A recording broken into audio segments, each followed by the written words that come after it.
सुना है अब तक आपको मुआवजा भी नहीं दिया गया, जो डेली अलाउंसेस थे और जितने बाकी आपके वाजिबात थे वो भी अदा नहीं किया आपको। देखिए वो तो doesn't make any sense to me. मेरा एक्सपीरियंस, मेरी अंडरस्टैंडिंग, मेरी तमाम जो क्रिकेटिंग अंडरस्टैंडिंग है जो इस खेल ने मुझे सिखाया, उसको एक्नॉलेज नहीं किया गया ड्यूरिंग दिस पीरियड। क्योंकि तो आपको क्या लगता है कि फॉरेन कोचेस पाकिस्तान के लिए क्या बहुत अच्छे साबित होते हैं? यार एक मरतबा ये ना करें कि हम फॉरेन चेयरमैन ले आएं क्रिकेट बोर्ड का। मुझे कहा गया, बहुत सी गलत चीजें मेरे साथ मुंसलिक की गई, जिसमें बहुत सी चीजें लोगों को खुल के अब सामने भी आ गई, लोगों को पता भी लग गया कि वाकई ये चीजें तो सिर्फ क्योंकि उस वक्त मैं एज ए डायरेक्टर टीम के साथ था, तो मुझे टारगेट करने के लिए टारगेट किलिंग जो थी वो बेसिकली की गई, और मेरे नाम को लेके, मेरे मेरे रोल को लेके वो चीजें जो मेरे साथ मेरा उसका ताल्लुक नहीं था वो भी टैग कर दी गई। अभी जो न्यूजीलैंड आ रही है, अब देखे ना, इनके सारे टॉप प्लेयर्स आईपीएल खेल रहे हैं। Exactly. और कोई माइकल लाल इनको आईपीएल से नहीं निकाल सका। नहीं निकाल सकते। ठीक है, आप मुल्क के लिए आके खेलें। बड़ी बात जो है इंडिया के जो आपके डोमेस्टिक के जो प्लेयर है वो कितने मजबूत है। बिल्कुल ऐसे ही है। ये हमें चीज देखना चाहिए कि वो उनका स्ट्रक्चर और उनके ओवरसीज प्लेयर मिला के उनका क्या कॉम्बिनेशन बन रहा है और अपनी इंडिया अपनी क्रिकेट को कहां लेके जा रहा है, ये चीजें हमें देखने को मिलती हैं। अगर क्रिकेट ड्रेसिंग रूम में सोया होगा तो क्रिकेट कैसे खेलेगा? तो अगर मैंने ये कहा कि यार कोई भी जो मैच के दरमियान प्लेयर होगा ड्रेसिंग रूम में, वो ड्रेसिंग रूम में नहीं सो सकता, तो मैंने कुछ गलत कह दिया। या ऐसा होना चाहिए, अगर ऐसा होना चाहिए तो बिल्कुल ठीक है, आप भी सो जाओ, इंटरव्यू फिर कोई और कर लेगा। इतनी गंदी हालत स्टेडियम्स की है पाकिस्तान के स्टेडियम, ऐसा लगता है कोई कचरा कुंडी बनी हुई है। ये कौन से स्टेडियम, अभी तो रावलपिंडी में देखो जिसमें मैच हुआ कल रात का है, स्टेडियम की छतें नहीं है, चलो ठीक है मानने में आता है छतें नहीं है, कम से कम यार स्टेडियम में लोग, अबे लोग आए हैं, 2-3 हजार लोग बैठे हुए हैं, इनको अम्ब्रेला प्रोवाइड करना नहीं आ रहा। अबे अम्ब्रेला छतरी तक तुम लोग प्रोवाइड नहीं करके दे रहे हो। 80 रुपए गज वाला प्लास्टिक दिया कि ये लो जी सर पे उठा के बैठ जाओ, और ना ही उनको खाना दे रहे हो, ना ही उनको पानी दे रहे हो, ना ही उनको बाहर जाने दे रहे हो, है बाहर से कुछ खाना नहीं ला सकते। स्टेडियम के अंदर अगर खाना बेचना है तुमको जो होती रही है इंडिया में, जब भी कभी इस तरह की सिचुएशन रही और हमें थ्रेट्स आती रही हैं, इंडियन गवर्नमेंट हमें इन्वाइट करती थी, इंडियन बोर्ड इन्वाइट करता था, हम जाते थे, हम खेलते थे क्रिकेट वहां पे। तो ये वो चीजें जो आपस में रिलेशनशिप बेहतर, जो पड़ोसी हैं पड़ोसियों का हक होता है आपस में रिलेशनशिप जितने बेहतर उतना अच्छा है। घर में भी बैठा था तो उसको बुला लिया कि आओ जी आगे पाकिस्तान के लिए। तो ये मुझे लगता है कि एक कमजोर फैसला है रिगार्डिंग दिस सीरीज, और ये लीड अप आपको अनफॉर्चुनेट फिर से कर सकता है उसी जोन में कि आपके प्लेयर अगर यहाँ खेलेंगे, आपके प्लेयर अगर आयरलैंड के खिलाफ खेलेंगे, और बिफोर वर्ल्ड कप अगर लगातार वो ये क्रिकेट पीएसएल से शुरू हुई है वो खेलते जाएंगे, तो आपकी जो बेंच स्ट्रेंथ है वो कब रेडी होगी। जय हिंद दोस्तों, नमस्कार दोस्तों। पाकिस्तान के पूर्व खिलाड़ी मोहम्मद हफीज ने पीसीबी को बुरी तरह एक्सपोज किया है। जी हाँ दोस्तों, दरअसल मोहम्मद हफीज का एक इंटरव्यू आया जिसमें उन्होंने पाकिस्तान क्रिकेट में चल रहे घोटालों का बड़ा ही खुलासा किया। जी हाँ दोस्तों, दरअसल आपको बता दें कि मोहम्मद हफीज को पिछले पाकिस्तान दौरे पर टीम का डायरेक्टर बनाया गया था, लेकिन मोहम्मद हफीज को सिर्फ 2 महीने के बाद डायरेक्टर पद से पीसीबी ने हटा दिया। अब आते हैं क्रिकेट की तरफ, और बहुत ही मुख्तसर आपका दौरानिया रहा कौमी क्रिकेट टीम के साथ, और खाली ऑस्ट्रेलिया और न्यूजीलैंड के जो टूर्स हुए उनके बाद आप अपनी पोजीशन बरकरार नहीं रख सके। और ज़रा बताइए डिटेल में कि कितने अरसे का आपका मुआहदा था, और आप क्या समझते हैं ऐसा क्या गलत हुआ जो पीसीबी ने कंटिन्यू नहीं किया इसको?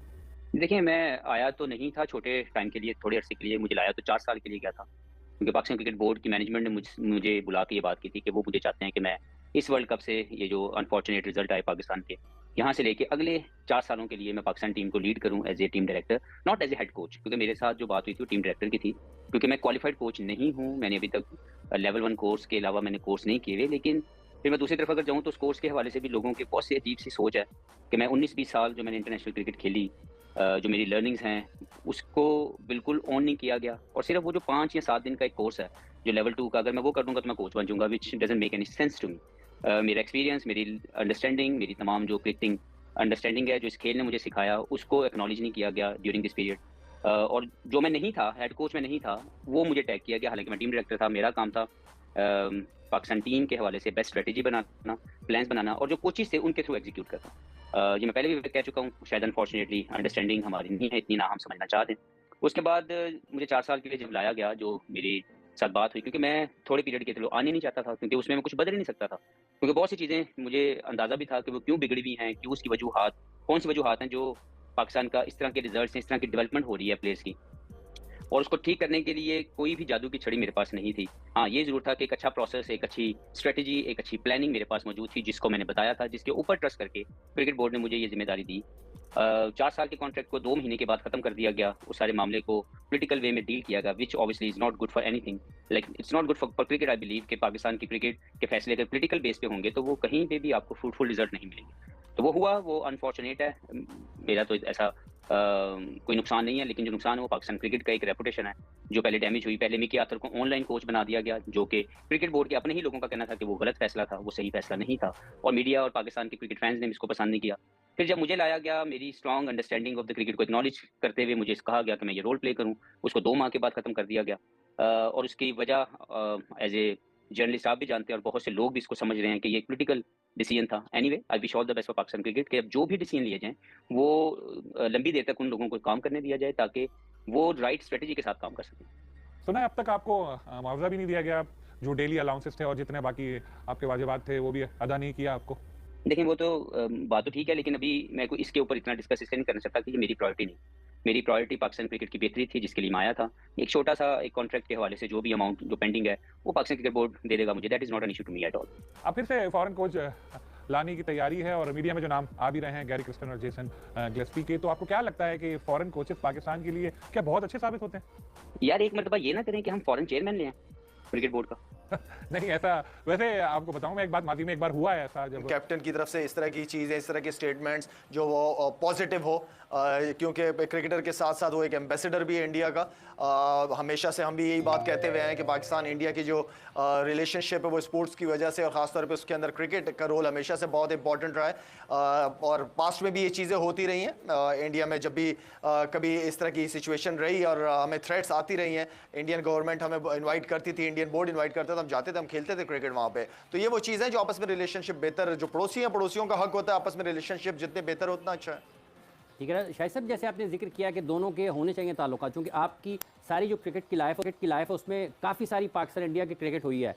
तो जो आपने थ्रेट्स का भी जिक्र किया है, जब सिक्योरिटी के हवाले से पाकिस्तान के खिलाड़ी वहाँ पर खेलते हैं या इंडिया की टीम जब पाकिस्तान आती थी, तो आपको लगता है दोनों तरफ की जो आवाम है वो तमाम चीज़ों को नज़रअंदाज करके क्रिकेट को उतना ही ज़्यादा पसंद करते हैं? देखिए सिक्योरिटी जो है वो एक एक्सक्यूज है दूसरों के लिए। मेरे ख्याल में पास्ट में अगर देखा जाए तो बहुत सारी टीमें पाकिस्तान से होके गई हैं, खेल के गई हैं और बड़ा एंजॉय किया उन्होंने पाकिस्तान की हॉस्पिटैलिटी को बहुत एंजॉय किया है, क्रिकेट एंजॉय किया, एनवायरनमेंट एंजॉय की है, क्रिकेट एंजॉय की है उन्होंने। तो आई मीन कि ये एक्सक्यूज है और मेरे ख्याल में क्योंकि पास्ट में इतनी टॉप सीरीज रही है, मैं समझता हूँ कि पाकिस्तान इंडिया की जो सीरीज होती है वो एशेज से बड़ी सीरीज होती हैं। पास्ट में खेली है हम लोगों ने, बड़ी ज़बरदस्त क्रिकेट खेली हमने आपस में इंडिया के लोग पाकिस्तान आते रहे, पाकिस्तान के लोग इंडिया जाते रहे, एक कल्चर डिफरेंट, सेम कल्चर है हमारा। और मेरे ख्याल में खाना पीना, अगर उनके लोग आते हैं यहाँ पे शॉपिंग है, हमारे लोग गए शॉपिंग, ये सारी चीज़ें बहुत इंजॉय करते हैं आपस में हम जितने भी लोग हैं। डेवलपमेंट ऑफ द टीम के ऊपर शायद एज ए कैप्टन अच्छा परफॉर्म नहीं कर पाए, प्लेयर की राइट डेवलपमेंट नहीं हो सकी, बेंच स्ट्रेंथ रेडी नहीं थी, क्योंकि जैसे ही नसीम शाह आउट हुए और उसकी वजह भी हमें नजर आ रही थी कि बहुत सी वीक सीरीज के अंदर भी वही तमाम मेन प्लेयर खेलते गए। एंड अप ये हुआ कि हमारी डेवलपमेंट ऑफ द टीम, हमारी बेंच स्ट्रेंथ जो है वो नहीं हो सकी थी। उसके बाद जब हमारे वो प्लेयर जब वो फटीग जोन में चले गए because of too much cricket they played, तो इन्होंने सबसे पहला जो मसला या जो वजह मुझे बताई गई या मुझे पता लगी या आप सबके थ्रू हम सबको पता लगा कि डेवलपमेंट ऑफ द टीम जो है वो बाबर की कप्तानी में नहीं हो सकी। नंबर 2, एक और वजह जो हमें बताई गई या हमें समझ आई कि मेजर टूर्नामेंट्स में पाकिस्तान की बड़ी परफॉर्मेंस नहीं आई और एशिया कप और वर्ल्ड कप में बहुत ही बिलो एवरेज हमारी परफॉर्मेंस थी। उसकी बेसिस पे 3-3.5 साल बहुत अच्छा और लंबा टेन्योर होता है जहाँ पे आप अपनी कामयाबियां, अपनी होम सीरीज, अपनी अवे सीरीज की राइट प्लानिंग करके बेहतर रिजल्ट्स ला सकते हैं। जीत सिर्फ टूर्नामेंट जीतने से कोई टीम अच्छी नहीं हो जाती, लेकिन आपकी बायलैटरल सीरीज भी अच्छी नहीं जाती। और आपकी जो बहुत सी खबरें आ रही थी जिसमें एक मैनेजमेंट कंपनी के हवाले से भी बहुत सी चीजें थी जो हमें पता लगी और आप सब ने उसको हाईलाइट किया, तो देवर स्ट्रॉन्ग रीजंस के बाबर को हटाया गया जो मुझे बताया गया। अब अगर उसका हटाने का फैसला कर लिया एक्सक्यूज मी, और उसकी जगह कोई भी कप्तान पाकिस्तान क्रिकेट बोर्ड ने बनाया, तो वो 2 माह में उसने क्या गलत किया और इसने क्या सही किया कि ये दोबारा वापस आए। तो मुझे लगता है कि इस तरह के फैसलों से एक ये पॉपुलर डिसीजन जरूर लिया गया, लेकिन इससे नुकसान हो सकता है, फायदा होते हुए मुझे नजर नहीं आ रहा उसकी वजह। साथ ही दोस्तों शाहीन अफरीदी से कप्तानी छीनकर बाबर आजम को फिर से कप्तान बना दिया गया। इस पर मोहम्मद हफीज ने बड़े ही खुलासे करते हुए इस इंटरव्यू में बुरी तरह एक्सपोज किया है। तो दोस्तों इस वीडियो में फिलहाल इतना ही, मिलते हैं नेक्स्ट वीडियो में, जब तक के लिए जय हिंद, वंदे मातरम।